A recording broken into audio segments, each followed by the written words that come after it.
आप देख रहे हैं एवन मुशायरा मीडिया पर।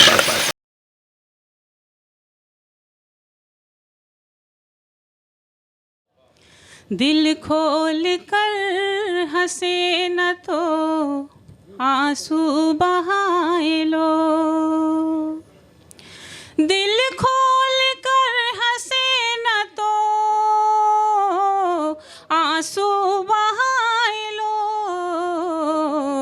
चीखों को फिर बताओ कि कैसे दबाए लोग।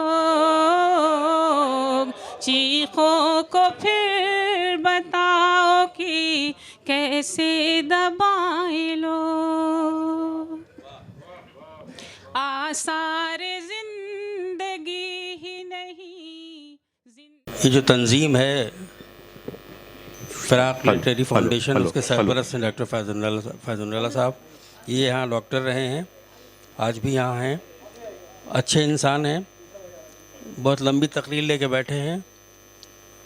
कितनी पढ़ेंगे इसमें से ये मैं नहीं जानता हूँ, लेकिन आप लोग थोड़ा सब्र से काम लेंगे तो इंशाल्लाह कामयाब रहेंगे। मैं उनसे गुजारिश करूँगा कि वो तशरीफ़ लाएँ और इसका लिहाज रखते हुए कि पहले से लोग बहुत बोर हो चुके हैं, तो अपनी तकरीर का इख्तिसार करेंगे तो ज़्यादा अच्छा रहेगा। जनाब फैज़ुन। हेलो। कलीम कौसर साहब का बहुत बहुत शुक्रिया कि शायरी में उन्होंने बहुत बड़ी बात कह दी। शायर में जो नस्र में बात नहीं की जाती वो दो लफ्ज़ों में, शेर में या दोहे में कह दी जाती है। बहरहाल उनका बहुत बहुत शुक्रिया। असल ये जो है फ़िराक़ एकेडमी के लिटरेरी सोसाइटी की तरफ से ये फंक्शन है, और हम सभी जानते हैं कि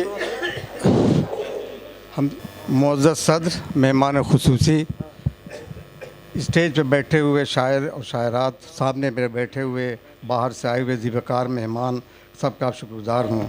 आपने अपना कीमती वक्त हमारे लिए निकाला। आइए हम और आप इस हसीन मौके पर उर्दू ज़बान के रोशन चिराग, उर्दू गज़ल के मुजद्दिद सानी, तहज़ीब की सदियों की आवाज़ मोहतरम रघुपत साहब फ़िराक़ गोरखपुरी के लिए बात करें। मैं सोचता हूँ कि कहाँ तते फ़िराक़ जैसी अदीम हस्ती और कहाँ मैं इस लिटरेरी फाउंडेशन की सरबराही करूं, लेकिन इन्नल्लाह अला कुल्ले शैइन कदीर का मामला है। हम सब जानते हैं कि अल्लाह हर चीज़ पर कुदरत रखता है। उसने मुझे भी नवाज दिया तो बहुत शुक्रिया अल्लाह का है। दो रकात शुक्राना अदा कर लूँगा।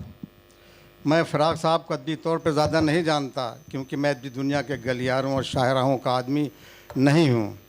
हाँ, इस शहर में ज़रूर पैदा हुआ जहाँ सूफ़ी और संत पैदा होते हैं और होते रहे हैं, और ये शहर भी शायरों का बड़ा मस्कन रहा है। यहीं पर हज़रत फ़िराक़ के कायद परिवार में पैदा हुए। फ़िराक़ साहब एक अजीम इंसान, बेहतरीन फ़िलासफ़र, अंग्रेज़ी के बेहतरीन उस्ताद और उर्दू के अजीम और लासानी शायर थे।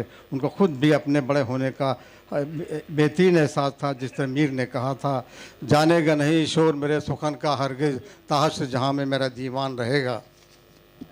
इसी तरह फ़िराक़ साहब ने भी कहा, आने वाली नस्लें तुम पर फ़ख्र करेंगी हम असरो, जब